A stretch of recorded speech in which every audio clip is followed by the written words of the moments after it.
বন্ধুরা, video record করার সময় ভিডিও কিন্তু অনেক সময় নড়াচড়া করে, যেটা কিন্তু স্পষ্টই বোঝা যায়। অথবা নতুন ইউটিউবার তোমরা যারা আছো, যারা ব্লগ ভিডিও বানাও, তারা ভিডিও যখন রেকর্ড করো তখন দেখো হাতটা অনেক সময় নড়ে যায়।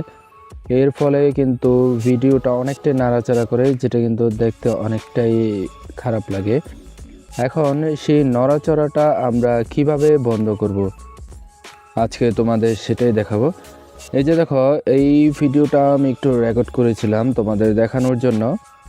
দেখো, ভিডিওটা কিন্তু অনেকটাই নড়াচড়া করছে, যেটা কিন্তু স্পষ্টই বোঝা যাচ্ছে এবং দেখতে খারাপ লাগছে। এবং এটা আমি অ্যাপসের মাধ্যমে যখন এটা একটু এডিট করে নিলাম, দেখো এখন কিন্তু নড়াচড়াটা খুব একটা বোঝা যাচ্ছে না।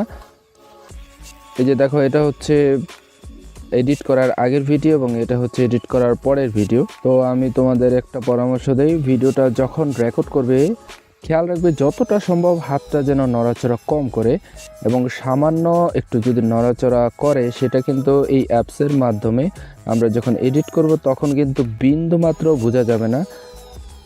আমি কিন্তু এটা তোমাদের দেখানোর জন্য হাতটা বেশি করে নাড়াচাড়া করেছিলাম, যেটা অনেকটা ইচ্ছে করেই। তো এই কাজটা আমরা কিভাবে করব আজকে তোমাদের সেটাই দেখাবো। এই কাজটি করার জন্য আমরা ফটো অ্যাপসে চলে যাব। প্রত্যেক স্মার্টফোনে এই অ্যাপসটি কিন্তু থাকে। যদি তুমি তোমার মোবাইলে এটা খুঁজে না পাও তাহলে তুমি প্লে স্টোরে চলে যাবে। প্লে স্টোরে যাওয়ার পরে সার্চ অপশনে গিয়ে লিখবে গুগল ফটোস। এই যে ভালো করে দেখে নাও, আমার এটা মোবাইলে আগেই ছিল, তাই এই যে ওপেন লেখা আছে এখানে টাচ করলাম। গুগল ফটোসে যাওয়ার পরে আমার গ্যালারিতে যতগুলো ভিডিও ফটো আছে তা কিন্তু এখানে শো করবে। এই যে ভিডিওতে আমি কাজ করতে চাচ্ছি সেই ভিডিওটার উপরে আমি টাচ করব। এই যে আমি এই ভিডিওটার উপর টাচ করলাম। টাচ করার পরে এই যে নিচের দিকে দেখো এডিট নামে একটা অপশন আছে, এটার মধ্যে টাচ করব। টাচ করার পরে এই যে বাম দিকে এরকম একটা চিহ্ন দেওয়া আছে, কারো কারো মোবাইলে ডান দিকে থাকে কিংবা উপরেও থাকতে পারে, সেটা তোমরা ভালো করে দেখে নেবে। এই যে ঠিক এই চিহ্নটা একটু ভালো করে দেখে নাও। টাচ করার পরে কিছুক্ষণ অপেক্ষা করতে হবে, অর্থাৎ ভিডিওটা এডিট হচ্ছে, মানে ভিডিওর নড়াচড়াটা বন্ধ হয়ে যাবে। কাজ শেষ। এবার নিচের ডান দিকে দেখো সেভ কপি লেখা আছে, এটা কারো কারো মোবাইলে বাম দিকে থাকে কিংবা উপরে থাকে, সেটা তোমরা খুঁজে নেবে। এখানে টাচ করার পর কিছুটা সময় নেবে, কিছুটা সময় নেওয়ার পরে এটা কিন্তু সরাসরি ফোনের গ্যালারিতে চলে যাবে। এবার তুমি যদি কোনো নির্দিষ্ট একটা ফাইলে রাখতে চাও তোমার পছন্দ মতো, তাহলে এই যে বাম দিকে শেয়ার নামে একটা অপশন আছে, এটার মধ্যে টাচ করবে।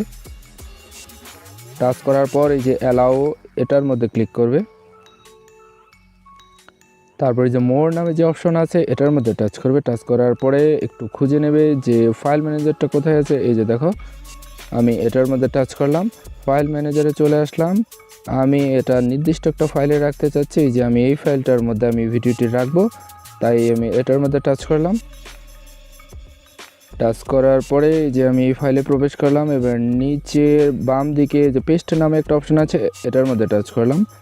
এটা কিন্তু আমার ফাইলে সেভ হয়ে গেছে। বন্ধুরা, এভাবে তুমি তোমার ভিডিওর নড়াচড়া অথবা কাঁপাকাঁপি যদি বন্ধ করতে চাও তাহলে এইভাবে খুব সহজেই করতে পারো। আশা করি বন্ধুরা বুঝতে পেরেছো। যদি বুঝতে কোনো সমস্যা হয় তাহলে অবশ্যই কমেন্ট করে জানাবে। আর ভিডিওটা যদি ভালো লেগে থাকে তাহলে সাবস্ক্রাইব করার অনুরোধ রইল।